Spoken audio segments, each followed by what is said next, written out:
नमस्कार। Time bandits के पहले एपिसोड ने हमें कई सवालों के साथ बीच में ही छोड़ दिया था, है ना? तो चलिए आज हम दूसरे एपिसोड की कहानी में उतरते हैं और देखते हैं कि ये कहानी कैसे आगे बढ़ती है और दांव कितने बड़े हो जाते हैं। एपिसोड ठीक वहीं से शुरू होता है जहां पहला खत्म हुआ था, उसी रहस्यमयी मैसेज के साथ। और ये एक सीधा साधा इशारा है कि अब खेल बदलने वाला है और हमारे हीरोज की दुनिया पहले से कहीं ज्यादा बड़ी होने वाली है।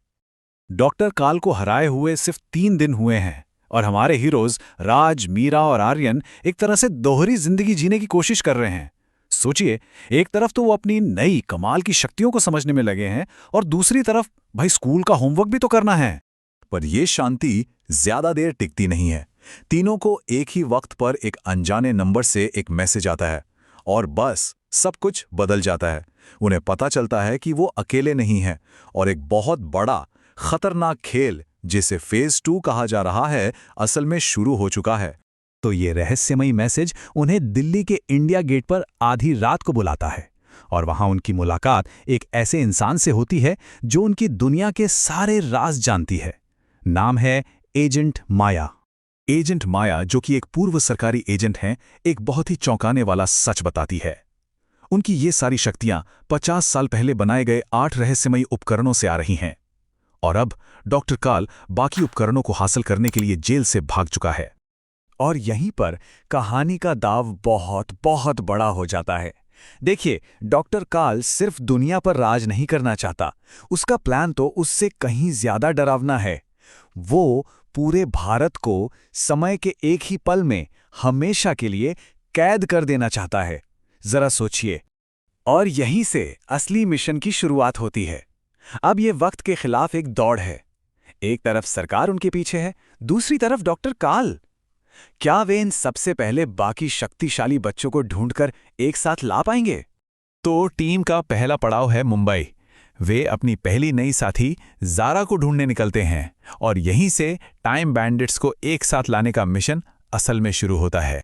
तो मिलिए ज़ारा से, मुंबई की एक 14 साल की लड़की जो बिल्कुल निडर है और उसकी ताकत वो है जबरदस्त फोर्स फील्ड बनाना, एक ऐसी ढाल जिसे तोड़ना लगभग नामुमकिन है।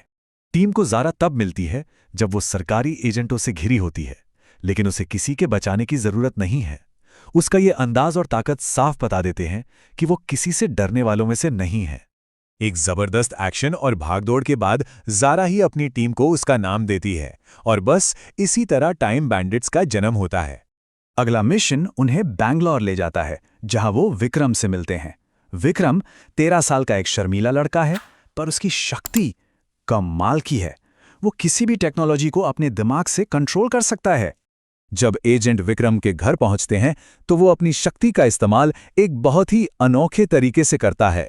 वो पूरे शहर के डिजिटल बिलबोर्ड्स पर मदद का संदेश भेजता है और यहीं से एक बेहद रोमांचक बचाव अभियान शुरू होता है। तो अपने दोस्तों को बचाकर टीम तो बड़ी हो गई है, लेकिन अब वो सिर्फ बच्चे नहीं रहे। अब वे देश के सबसे बड़े वांटेड अपराधी बन चुके हैं और हर कोई उनकी तलाश में है। और तभी उन्हें खुद डॉक्टर काल से एक संदेश मिलता है। उसने चेन्नई में 2 और शक्तिशाली बच्चे, टेलीपैथिक जुड़वा बच्चों को पकड़ लिया है। ये साफ साफ एक जाल है, लेकिन टीम के पास जाने के अलावा कोई और रास्ता भी तो नहीं है। लेकिन एक मिनट, इस बार वे जिस डॉक्टर काल का सामना करने जा रहे हैं वो पहले वाले से कई ज्यादा खतरनाक है। जैसा कि आप यहां देख सकते हैं, उसका कवच अपग्रेडेड है और उसके पास ऐसी टेक्नोलॉजी है जो उनकी शक्तियों को पूरी तरह से नाकाम कर सकती है। और यहीं पे इस एपिसोड का सबसे बड़ा मैसेज सामने आता है।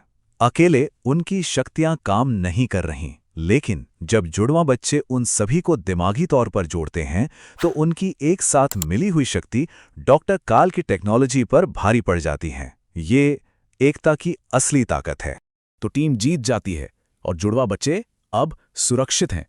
लेकिन डॉक्टर काल भागने में कामयाब हो जाता है और अपने साथ एक उपकरण भी ले जाता है। एक पल के लिए ऐसा लगता है कि चलो सब कुछ ठीक हो गया है, सातों हीरोज आखिरकार एक साथ हैं, एक टीम के तौर पे एकजुट। लेकिन कहानी में एक बहुत बड़ा मोड़ आता है। माया का स्कैनर कुछ अजीब पता लगाता है। डॉक्टर काल का भागना और उस आखिरी उपकरण का एक्टिवेट होना असल में किसी बहुत बड़ी चीज की शुरुआत थी। मैप पर एक 8वीं शक्ति का सिग्नल उभरता है और इसकी एनर्जी का लेवल इतना इतना ज्यादा है कि ये बाकी सबको बौना बना देता है। और इस स्लाइड पे जो विजुअल कॉन्ट्रास्ट है वो बहुत कुछ कह जाता है। जहां हमारी हीरोज की शक्तियां रंगीन और जीवन से भरी हैं, वहीं इस 8वीं शक्ति की एनर्जी बिल्कुल काली, खराब और डरावनी है। एपिसोड इस 8वें रहस्यमयी व्यक्ति की डरावनी आवाज के साथ खत्म होता है और तब हमें ये एहसास होता है कि डॉक्टर काल तो कभी असली खतरा था ही नहीं, वो तो बस एक मोहरा था। तो एपिसोड हमें इस बहुत बड़े सवाल के साथ छोड़ जाता है, आखिर ये 8वां खिलाड़ी कौन है और उसका असली मकसद क्या है? ऐसा लगता है कि असली लड़ाई तो अब शुरू होने वाली है।